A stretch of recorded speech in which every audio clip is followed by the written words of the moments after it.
ناظرین کرام، نبی کریم صلی اللہ علیہ وآلہ وسلم کا ایک سادہ لو صحابی تھا جو کوئی خوش رو نہ تھا۔ ایک دن رسول اللہ صلی اللہ علیہ وآلہ وسلم نے اسے مدینے کے بازار میں جاتے دیکھا۔ حضور صلی اللہ علیہ وآلہ وسلم دبے پاؤں پیچھے سے اس کے پاس گئے اور اسے اپنے بازوؤں میں جکڑ لیا اور بولے، السلام علیکم ورحمۃ اللہ وبرکاتہ۔ ناظرین کرام، آج کی ویڈیو بہت ہی اہم ویڈیو ہے، کیونکہ آج کی اس ویڈیو میں ہم آپ کو نبی کریم صلی اللہ علیہ وآلہ وسلم کی عادات مبارکہ کے بارے میں بتانے جا رہے ہیں۔ آپ کو بتائیں گے کہ نبی کریم صلی اللہ علیہ وآلہ وسلم کی روزمرہ کی زندگی میں کیا مبارک عادات تھیں۔ چونکہ ہر مسلمان پر نبی کریم صلی اللہ علیہ وآلہ وسلم کی اتباع لازم ہے، اس لیے ہر مسلمان کو چاہیے کہ آپ صلی اللہ علیہ وآلہ وسلم کی عادات اور سیرت سے واقف ہو، تاکہ آپ صلی اللہ علیہ وآلہ وسلم کی مکمل اتباع کر سکیں۔ ویڈیو کو عمل کی نیت سے آخر تک ضرور دیکھیے گا، انشاءاللہ العزیز آپ کو بہت زیادہ فائدہ حاصل ہوگا۔ ناظرین کرام، مختلف روایات متفق ہیں کہ رسول خدا صلی اللہ علیہ وآلہ وسلم جسم اور لباس کی طہارت اور صفائی کا بے حد خیال رکھتے تھے۔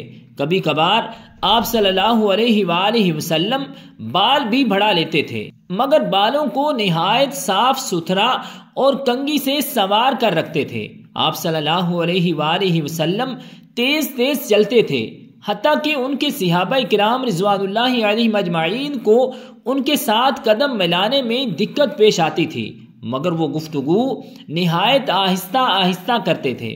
ایک راوی کے مطابق نبی کریم صلی اللہ علیہ وآلہ وسلم اتنا ٹھہر ٹھہر کر بولتے تھے کہ ان کے ہر لفظ کا ایک ایک حرف بآسانی گنا جا سکتا تھا، چونکہ رسول اللہ صلی اللہ علیہ وآلہ وسلم کے منہ مبارک سے نکلنے والا ہر لفظ قانون تھا، لہٰذا وہ چاہتے تھے کہ وہ جو کچھ کہیں سننے والے اسے اچھی طرح سمجھ لیں۔ نبی کریم صلی اللہ علیہ وآلہ وسلم سادہ زبان استعمال کرتے تھے، خواہ وہ کسی فرد سے گفتگو کر رہے ہوں یا مسلمانوں کے اجتماع سے خطاب کر رہے ہوں۔ ان کا طرز تکلم ہر طرح کے تصنع سے پاک ہوتا تھا۔ ناظرین کرام، حضور علیہ الصلوۃ والسلام نہایت سادگی سے زندگی بسر کرتے تھے۔ وہ اپنے جوتوں کی خود مرمت کرتے، اپنی بکریوں کا دودھ دھوتے اور اس کام کے لیے اپنے خادم کو تکلیف دینا بھی گوارا نہ کرتے۔ ان کے ذاتی خادم حضرت انس رضی اللہ تعالی عنہ کا کہنا ہے کہ میں نے 10 سال رسول اللہ صلی اللہ علیہ وآلہ وسلم کی خدمت اقدس میں گزارے۔ آپ علیہ الصلوۃ والسلام نے مجھ سے ایک بار بھی نہیں پوچھا کہ تم نے یہ کام کیوں نہیں کیا یا کیوں کیا ہے۔ وہ ہمیشہ مجھ سے نہایت شفقت فرماتے تھے۔ رسول اللہ صلی اللہ علیہ وآلہ وسلم کی عادت مبارکہ تھی کہ آپ صلی اللہ علیہ وآلہ وسلم ننھے منھے بچوں سے بڑا پیار کرتے تھے، اور جہاں کہیں بچوں کو دیکھتے خوش ہو جاتے اور بچوں کو ہنسانے کے لیے ان سے مذاق بھی کرتے۔ فطرتی طور پر وہ اپنے نواسوں حضرت حسن اور حضرت حسین رضی اللہ تعالی عنہما سے بھی بے حد محبت کرتے تھے۔ بسا اوقات وہ نماز کے دوران بھی ان میں سے ایک کو بازوؤں میں اٹھا لیتے۔ جب آپ صلی اللہ علیہ وآلہ وسلم سجدے میں جاتے تو نواسے کو پاس کھڑا کر لیتے اور سجدے سے اٹھ کر اسے پھر گود میں لے لیتے۔ جب دونوں بچے ذرا سیانے ہوئے تو وہ مسجد نبوی صلی اللہ علیہ وآلہ وسلم میں ادھر ادھر دوڑتے پھرتے تھے۔ نماز با جماعت کے دوران کبھی کبھار وہ رسول اللہ صلی اللہ علیہ وآلہ وسلم کی ٹانگوں میں سے گزر جاتے۔ رسول خدا صلی اللہ علیہ وآلہ وسلم انہیں کچھ نہ کہتے۔ اللہ کے رسول صلی اللہ علیہ وآلہ وسلم ہر ایک سے مشفقانہ برتاؤ کرتے تھے، حتیٰ کہ معمر خواتین ان سے لمبی لمبی بے سر و پا باتیں بھی کرتی تھی، مگر رسول خدا صلی اللہ علیہ وآلہ وسلم کوئی اکتاہٹ محسوس نہ کرتے تھے۔ سبحان اللہ، کیا شان ہے پیارے آقا صلی اللہ علیہ وآلہ وسلم کی، کیا اوصاف حمیدہ ہے رسول پاک صلی اللہ علیہ وآلہ وسلم کے۔ آپ صلی اللہ علیہ وآلہ وسلم کی عادت مبارکہ یہ تھی کہ سفر کے دوران وہ قافلے کے ہر فرد کے ساتھ رابطہ رکھتے تھے اور بار بار لوگوں کے پاس جاتے تاکہ وہ خوش رہیں۔ ایسے ہی ایک موقع پر وہ اپنے پرانے دوست حضرت جابر رضی اللہ تعالی عنہ کے پاس گئے۔ جو اپنے بوڑھے اونٹ پر سوار جا رہے تھے۔ حضور صلی اللہ علیہ وآلہ وسلم نے خود پر اس طرح سنجیدگی طاری کر لی کہ کوئی دیکھنے والا بھی سمجھ سکتا تھا کہ نبی کریم صلی اللہ علیہ وآلہ وسلم مذاق فرما رہے ہیں۔ پھر انہوں نے جابر رضی اللہ تعالی عنہ سے کہا، اچھا کیا تم اپنا اونٹ میرے ہاتھ فروخت کرنا چاہتے ہو؟ ہاں، مگر ایک شرط پر کہ میں اونٹ مدینے واپس جا کر آپ کے سپرد کروں گا۔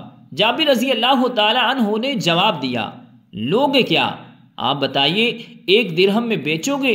رسول خدا صلی اللہ علیہ وآلہ وسلم نے کہا، اے اللہ کے نبی صلی اللہ علیہ وآلہ وسلم، آپ مجھے لوٹنا چاہتے ہیں؟ جابر رضی اللہ تعالی عنہ نے پکارا، تو چلو 2 درہم لے لو۔ ہرگز نہیں۔ تو 3، 4، 5 رسول اللہ صلی اللہ علیہ وآلہ وسلم نے قیمت بڑھائی اور بالآخر 40 درہم تک پہنچ گئے اور حضرت جابر رضی اللہ تعالی عنہ رضامند ہو گئے۔ پھر رسول اللہ صلی اللہ علیہ وآلہ وسلم نے چند ادھر ادھر کی باتیں کی اور قافلے میں کسی اور شخص سے ملاقات کے لیے روانہ ہو گئے۔ مدینے واپس جا کر حضرت جابر رضی اللہ تعالی عنہ نے اپنی زوجہ سے تمام ماجرا کہہ سنایا اور بتایا کہ کس طرح دوران سفر رسول خدا صلی اللہ علیہ وآلہ وسلم سے خوشگوار ملاقات ہوئی تھی۔ نیک بخت کچھ زیادہ ہی محتاط تھی اور اس نے حضرت جابر رضی اللہ تعالی عنہ سے اصرار کیا کہ وہ رسول اللہ صلی اللہ علیہ وآلہ وسلم کی بات کو مذاق تصور نہ کرے، بلکہ اونٹ رسول اللہ صلی اللہ علیہ وآلہ وسلم کے گھر لے جائیں۔ جب رسول خدا صلی اللہ علیہ وآلہ وسلم کو اطلاع ملی تو وہ مسکرائے اور انہوں نے اپنے خزانچی کو حکم دیا کہ جابر کو 40 درہم عطا کر دیے جائیں۔ رسول اللہ صلی اللہ علیہ وآلہ وسلم نے وہ اونٹ بطور تحفہ دوبارہ جابر رضی اللہ تعالی عنہ کے حوالے کر دیا۔ یہ اونٹ اس کے بعد بھی کئی سالوں تک حضرت جابر رضی اللہ تعالی عنہ کے پاس رہا۔ جب بھی جابر رضی اللہ تعالی عنہ کو اس واقعے کی یاد آتی، وہ رسول پاک صلی اللہ علیہ وآلہ وسلم کے اس یادگار تحفے کو دیکھتے تو نبی کریم صلی اللہ علیہ وآلہ وسلم کی یاد میں کھو جاتے۔ ناظرین کرام، اللہ کے نبی صلی اللہ علیہ وآلہ وسلم جانوروں پر بھی بڑی شفقت فرماتے تھے۔ ایک روز حضور نبی کریم صلی اللہ علیہ وآلہ وسلم فوجی دستے کی معیت میں جا رہے تھے کہ ایک صحابی حضور صلی اللہ علیہ وآلہ وسلم کے پاس کسی پرندے کے چند چھوٹے چھوٹے بچوں کو لایا۔ ان کی ماں بھی ساتھ تھی۔ رسول خدا صلی اللہ علیہ وآلہ وسلم نے اس سے پوچھا تو صحابی نے بتایا، میں نے ان بچوں کو ایک گھونسلے میں دیکھا۔ جو ہی میں ان کے قریب گیا، ان کی ماں پرواز کر گئی۔ میں نے تمام بچوں کو اپنے رومال میں لپیٹ لیا۔ جب میں چلا تو ان کی ماں بھی میرے سر پر منڈلانے لگی۔ میں نے رومال کو زمین پر کھول کر رکھ دیا تو ماں بھی بچوں کے پاس آ گئی اور میں نے اسے بھی بچوں کے ساتھ رومال میں لپیٹ لیا۔ اب یہ سب آپ کے سامنے ہیں۔ رسول اللہ صلی اللہ علیہ وآلہ وسلم نے صحابی کو حکم دیا کہ فی الفور واپس جائے اور بچوں کو ان کی ماں کے سمیت ان کے گھونسلے میں چھوڑ کر آئے۔ ناظرین کرام، اسی طرح ایک مرتبہ رسول پاک صلی اللہ علیہ وآلہ وسلم نے فوج کے ہمراہ جاتے ہوئے ایک کتیا کو دیکھا جس کے بچے ماں کا دودھ پی رہے تھے۔ حضور صلی اللہ علیہ وآلہ وسلم نے ایک سپاہی کو کتیا کے پاس کھڑا کر دیا۔ اسے حکم دیا کہ وہ ساری فوج کے گزرنے تک کتیا کے پاس کھڑا رہے اور کسی کو اسے پریشان نہ کرنے دے۔ ناظرین کرام، ایک روز مدینے میں ایک اونٹ بھاگتا ہوا آیا اور رسول پاک صلی اللہ علیہ وآلہ وسلم کے سامنے گھٹنے ٹیک کر بیٹھ گیا۔ فوراً ہی چند افراد بھی وہاں پہنچے جو اونٹ کو پکڑنا چاہتے تھے۔ رسول خدا صلی اللہ علیہ وآلہ وسلم نے ان سے سارا ماجرا پوچھا تو انہوں نے بتایا کہ اونٹ بہت بوڑھا ہو گیا ہے اور اب وہ کنویں سے پانی کھینچنے کا کام نہیں کر سکتا، چنانچہ ہم اسے ذبح کرنا چاہتے ہیں۔ رسول اللہ صلی اللہ علیہ وآلہ وسلم کو اونٹ پر رحم آ گیا۔ انہوں نے کہا، اسے چراگاہ میں چھوڑ دو، اس نے تمہاری طویل عرصے تک خدمت کی ہے۔ اونٹ کے مالک رسول پاک صلی اللہ علیہ وآلہ وسلم کی بات سے متفق ہو گئے اور اونٹ کو واپس لے گئے۔ ناظرین کرام، روایات میں آتا ہے کہ ایک اور سفر کے دوران حضور صلی اللہ علیہ وآلہ وسلم چند دوستوں کی معیت میں تھے۔ انہوں نے صحرا میں ملنے والے ایک چرواہے سے بھیڑ خریدی۔ حضور صلی اللہ علیہ وآلہ وسلم کے ایک رفیق سفر نے کہا میں بھیڑ کو ذبح کر لیتا ہوں۔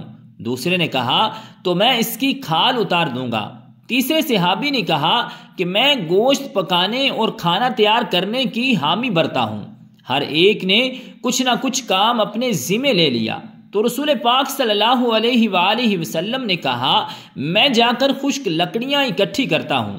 تو صحابہ کرام رضوان اللہ علیہ مجمعین نے جو موجود تھے کہا یا رسول اللہ صلی اللہ علیہ وسلم یہ کام بھی ہم سب کر لیتے ہیں، مگر رسول پاک صلی اللہ علیہ وآلہ وسلم نے فرمایا میں لکڑیاں ضرور لاؤں گا، یہ مناسب معلوم نہیں ہوتا کہ آپ سب لوگ تو کام کریں اور میں کوئی مدد نہ کروں۔ ناظرین کرام یہ ہیں اوصاف اور یہ ہیں عادات پیارے آقا صلی اللہ علیہ وآلہ وسلم کی، جو دو جہاں کے بادشاہ ہیں، لیکن آج کسی کو چھوٹا سا مرتبہ مل جائے تو حکمرانی شروع کر دیتا ہے اور اپنے ماتحتوں کے ساتھ کام کرنے کو توہین سمجھتا ہے، حالانکہ یہ تو اعلیٰ ظرفی ہے کہ سب کے ساتھ مل کر کام میں شامل ہو جائیں۔ ناظرین کرام آپ صلی اللہ علیہ وآلہ وسلم کی عادات میں یہ بھی آتا ہے کہ رسول پاک صلی اللہ علیہ وآلہ وسلم صحابہ کرام رضوان اللہ علیہ مجمعین سے مذاق بھی فرمایا کرتے تھے اور صحابہ کرام رضوان اللہ علیہ مجمعین اس سے لطف اٹھاتے۔ حضور پاک صلی اللہ علیہ وآلہ وسلم کا ایک سادہ لو صحابی تھا جو کوئی خوش رو نہ تھا۔ ایک دن رسول اللہ صلی اللہ علیہ وآلہ وسلم نے اسے مدینے کے بازار میں جاتے دیکھا۔ حضور صلی اللہ علیہ وآلہ وسلم دبے پاؤں پیچھے سے اس کے پاس گئے اور اسے اپنے بازوؤں میں جکڑ لیا اور بولے کیا کوئی یہ غلام خریدنا چاہتا ہے؟ صحابی نے گردن موڑ کر دیکھا کہ اسے کس نے بازوؤں میں لے رکھا ہے۔ رسول اللہ صلی اللہ علیہ وآلہ وسلم کو دیکھ کر اس کی خوشی کا ٹھکانہ نہ رہا۔ اس نے اپنی کمر حضور صلی اللہ علیہ وآلہ وسلم کے سینے کے ساتھ زور سے لگاتے ہوئے کہا یا رسول اللہ صلی اللہ علیہ وسلم اس غلام کی فروخت سے آپ کو کچھ زیادہ رقم نہیں ملے گی۔ رسول اللہ صلی اللہ علیہ وآلہ وسلم نے اسے چھوڑ دیا اور بولے مگر خدا کی نظروں میں تمہاری قدر و قیمت بہت زیادہ ہے۔ روایات میں آتا ہے کہ ایک روز ایک اجنبی رسول اللہ صلی اللہ علیہ وآلہ وسلم کے پاس آیا۔ رسول خدا صلی اللہ علیہ وآلہ وسلم نے اسے کھلایا پلایا اور رات گزارنے کے لیے بستر عطا فرمایا۔ وہ کوئی نادان تھا، اس نے بستر خراب کر دیا اور صبح صبح چلا گیا۔ یوں اللہ کے رسول صلی اللہ علیہ وآلہ وسلم سے اپنے تصوراتی دشمنی کا انتقام لینا چاہتا تھا۔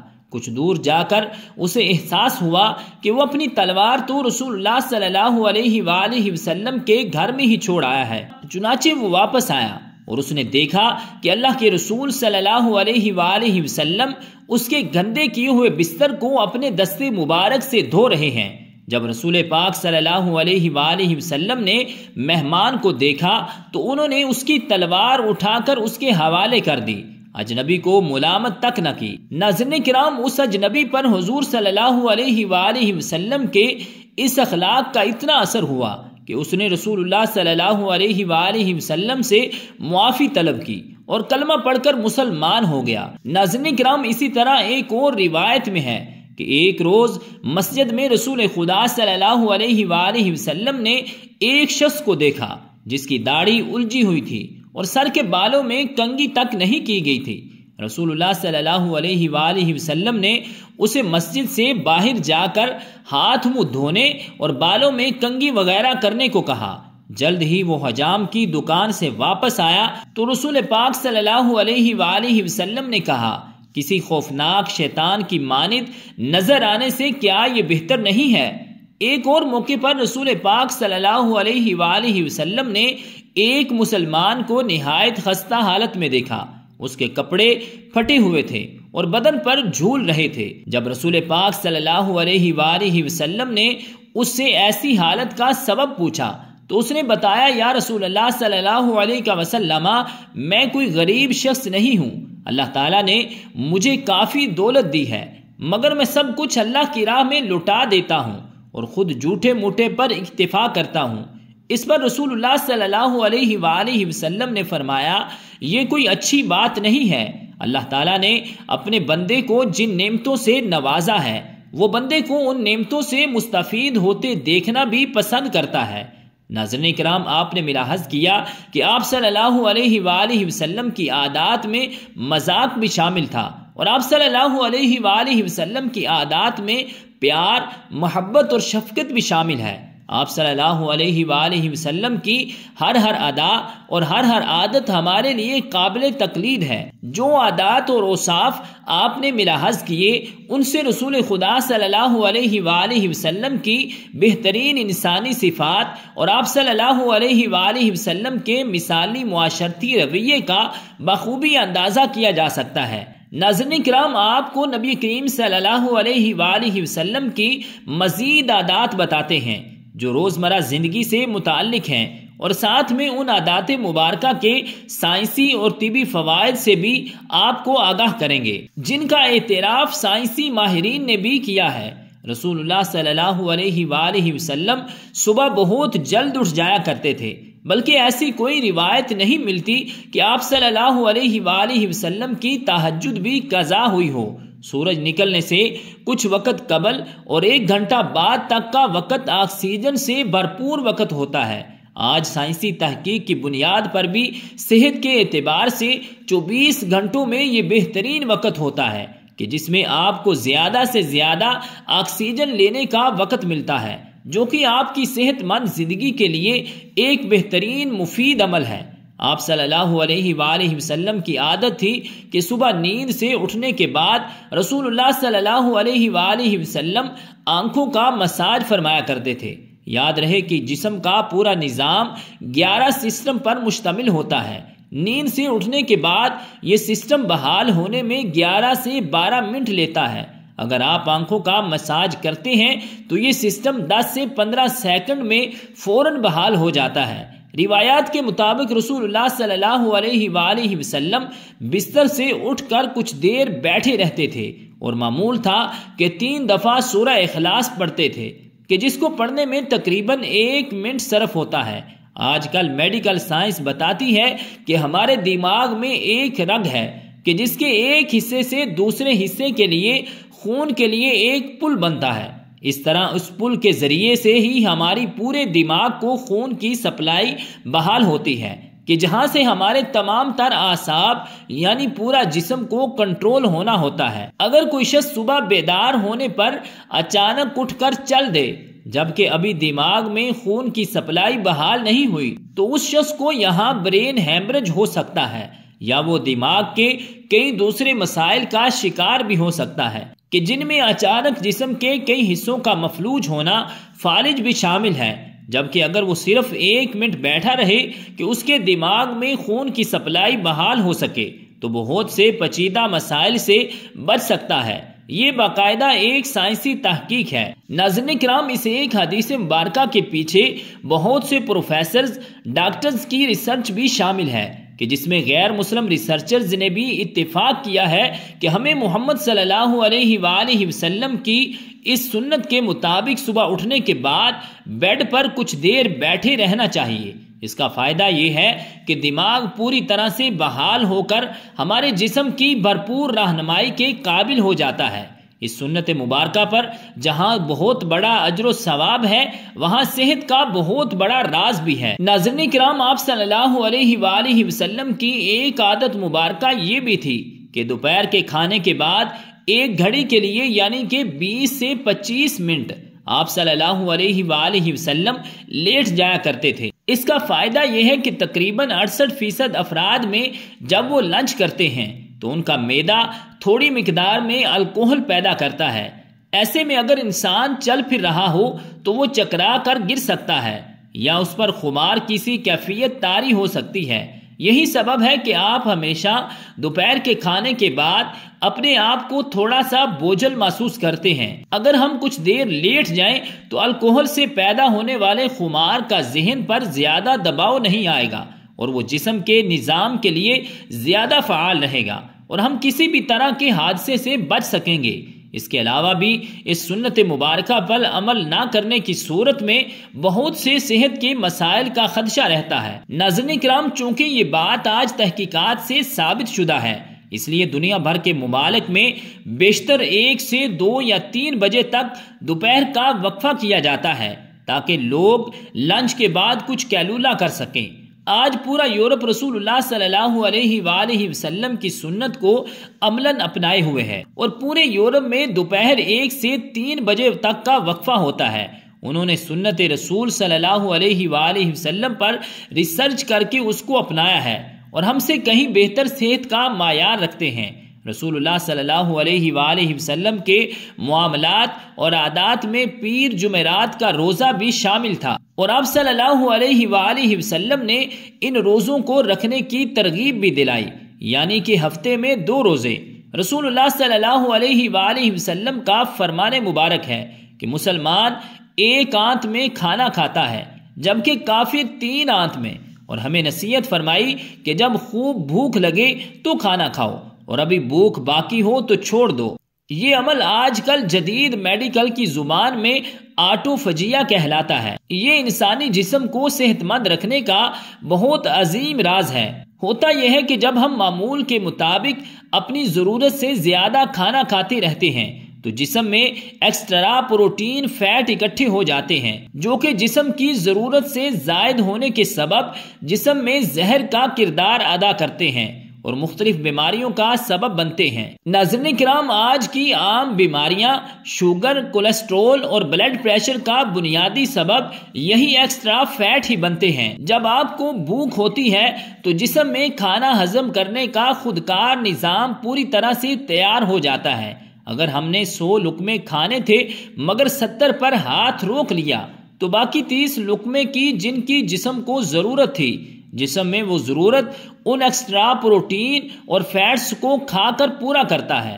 جسم اپنے خودکار نظام کے تحت اکٹھے ہونے والے زہر کو ختم کرتا رہتا ہے اور آپ صحت مند رہتے ہیں۔ اب جب 3 روز کچھ کوتاہی ہو گئی اور آپ نے پیر کا روزہ رکھ لیا، پھر 2 روز کے معمولات اور جمعرات کا پھر روزہ، جب یہ سنت رسول صلی اللہ علیہ وآلہ وسلم آپ کے معاملات کا حصہ بن جاتی ہے تو بیماری پیدا کرنے والے سیل آٹوفیجیا کا عمل ہفتے میں دوبارہ دہرائے جانے کے باعث اکٹھے ہی نہیں ہو پاتے اور آپ سدا صحت مند رہتے ہیں۔ ناظرین کرام، آج ہم سائنسی تحقیقات پر بہت یقین رکھتے ہیں۔ کیا ہم اس انتظار میں ہیں کہ سائنس رسول اللہ صلی اللہ علیہ وآلہ وسلم کی سنت مبارکہ کو ثابت کرے تو ہم اللہ کے رسول صلی اللہ علیہ وآلہ وسلم کی سنتوں پر عمل کرنا شروع کریں گے؟ حقیقت یہ ہے کہ سائنس رسول اللہ صلی اللہ علیہ وآلہ وسلم کی سنتوں سے بہت پیچھے ہے، اور آپ صلی اللہ علیہ وآلہ وسلم کی ساری حیات طیبہ سنتیں ہمارے لیے مشعل راہ ہیں، اور انہی میں ہمارے لیے دنیا اور آخرت کی کامیابیاں اور راحتیں ہیں۔ اللہ تعالیٰ سے دعا ہے کہ اللہ تعالیٰ ہمیں نبی کریم صلی اللہ علیہ وآلہ وسلم کی تمام سنتوں پر عمل پیرا ہونے کی توفیق اور ہمت عطا فرمائے۔ آمین بجاہ النبی الکریم الامین۔